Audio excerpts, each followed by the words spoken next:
desde Por hace favor, muchos años. escuchar hasta final y compartirlo. Mi título oficial era el de economista jefe en una de las principales empresas consultoras internacionales, pero mi trabajo era identificar países con recursos que querían obtener nuestras corporaciones, como el crudo en Ecuador, por ejemplo, y después negociar grandes préstamos para ese país a través del Banco Mundial y otras organizaciones vinculadas. Sin embargo, el dinero no iba directamente al país. El dinero iba a nuestras organizaciones para construir proyectos de infraestructuras en el país. Obras como centrales eléctricas, carreteras, parques industriales, puertos.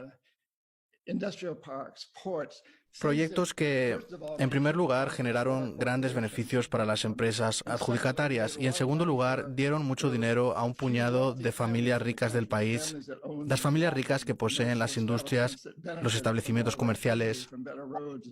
Esos grupos se beneficiaron de disponer más electricidad y de mejores carreteras, pero la mayoría de la gente se vio perjudicada porque se detraía dinero del sistema de salud, de la educación y de otros servicios públicos para poder saldar los préstamos.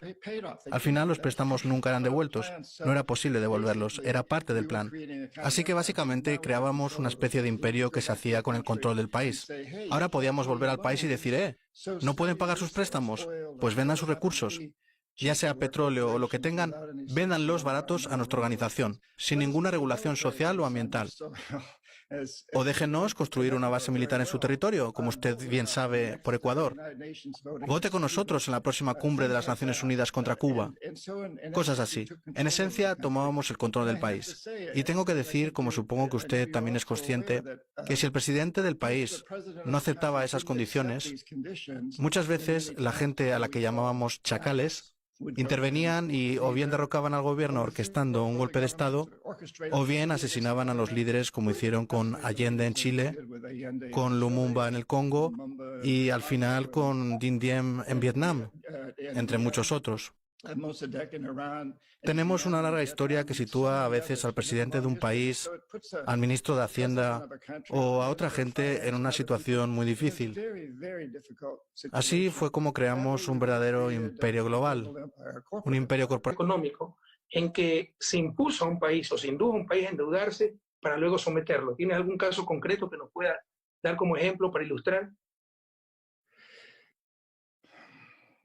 Sí, hay muchos ejemplos.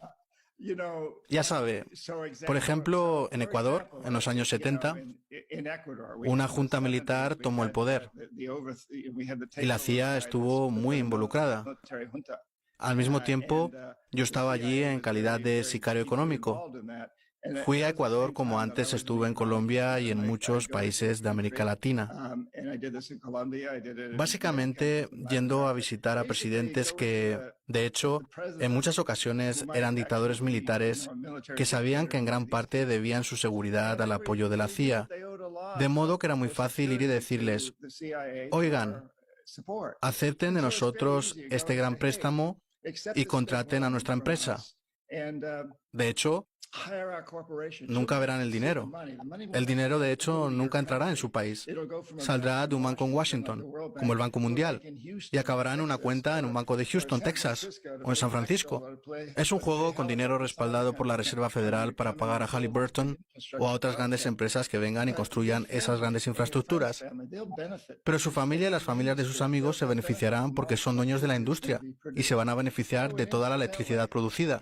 Básicamente es como decir, en esta mano tengo unos cuantos miles de millones de dólares para mostrarle que después podrá pagar lo que construyan nuestras corporaciones. Y si no lo acepta, en esta mano tengo una pistola. Bueno, yo nunca he llevado pistola, nunca. Pero sabíamos que detrás de nosotros estaba esa gente a la que llamábamos chacales. Así pues, si el presidente o el ministro de Hacienda no aceptaban esos tratos, no conseguían nuestro apoyo. Tal vez no fueran eliminados, dependía de quiénes eran. Pero si eran una junta militar colocada en un puesto con nuestra ayuda, dejábamos de apoyarles. Y probablemente eso significara la derrota para ellos. Había una cantidad enorme de poder en juego. Esa era la regla general, pero hubo dos grandes excepciones en América Latina. La primera fue el presidente Jaime Roldós de Ecuador y la segunda fue el presidente Omar Torrijos de Panamá. Ambos se resistieron. Ambos, a mi parecer, eran nacionalistas convencidos. Los llamábamos comunistas, pero no eran comunistas, eran socialistas. Pero antes que nada eran nacionalistas y se negaron a entrar en ese juego. Y ambos murieron en accidentes aéreos. Sus aviones privados se estrellaron. Y hubo muchas sospechas de que habían sido asesinados, aunque de hecho nunca se ha demostrado. Pero hay muchos indicios de que fueron eliminados, y antes había todas las razones para creer que serían eliminados. Ambos esperaban algo así, especialmente Torrijos. Su avión se estrelló 2 meses después de que se estrellara el del presidente. Esta idea del asesinato de la reputación en realidad lleva mucho tiempo existiendo. Si nos fijamos en el movimiento para quitarle a Allende la presidencia de Chile, se trataba de una campaña realmente fuerte lanzada desde Estados Unidos para demostrar que era comunista, que era un títere de Rusia, lo cual no era cierto en absoluto. Se trataba de una noticia totalmente falsa, pero resultó ser extremadamente eficaz.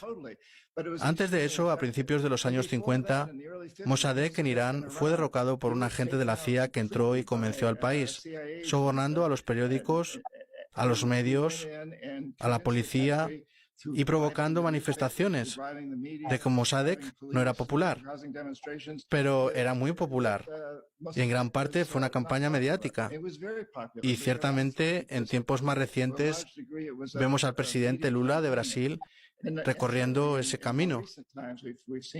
Solo fue una campaña de difamación. Hemos visto una arremetida contra usted, presidente Correa. Hemos visto una arremetida contra Zelaya, en Honduras. No funcionó en algunos casos, pero Zelaya fue derrocado.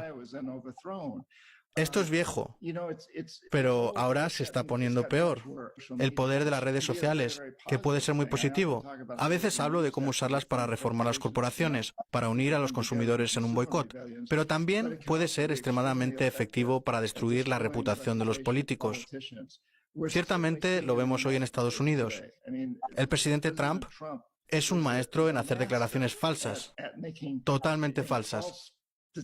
Hemos vivido cambios de vez en cuando, pero él destruye reputaciones así de fácil. Lo intenta y a menudo lo consigue. Recurso infinito. Pero ¿cuál sería tu alternativa si países como Ecuador, como Bolivia, como Venezuela no pueden utilizar sus recursos naturales? Usted ha tocado un tema muy interesante. Sí. En cierto modo, mi trabajo, tal como yo lo veo, es ser una voz controversial. Es ser alguien... A ver, primera son los derechos de la naturaleza que otorga la nueva constitución del país. Derechos iguales a los derechos humanos. Y la segunda es la política del buen vivir, que de hecho es la economía de la vida. Siempre que debemos ayudar a la gente pobre, a la gente que pasa hambre, que no tiene agua, electricidad. Estoy totalmente de acuerdo. Yo creo que la mejor solución para eso es igualar las cosas. Si en vez de maximizar los beneficios a corto plazo, nos guiamos por el propósito de pagarles una tasa de rendimiento decente a los inversores que invierten en algo que aumente los beneficios a largo plazo para la gente y la naturaleza.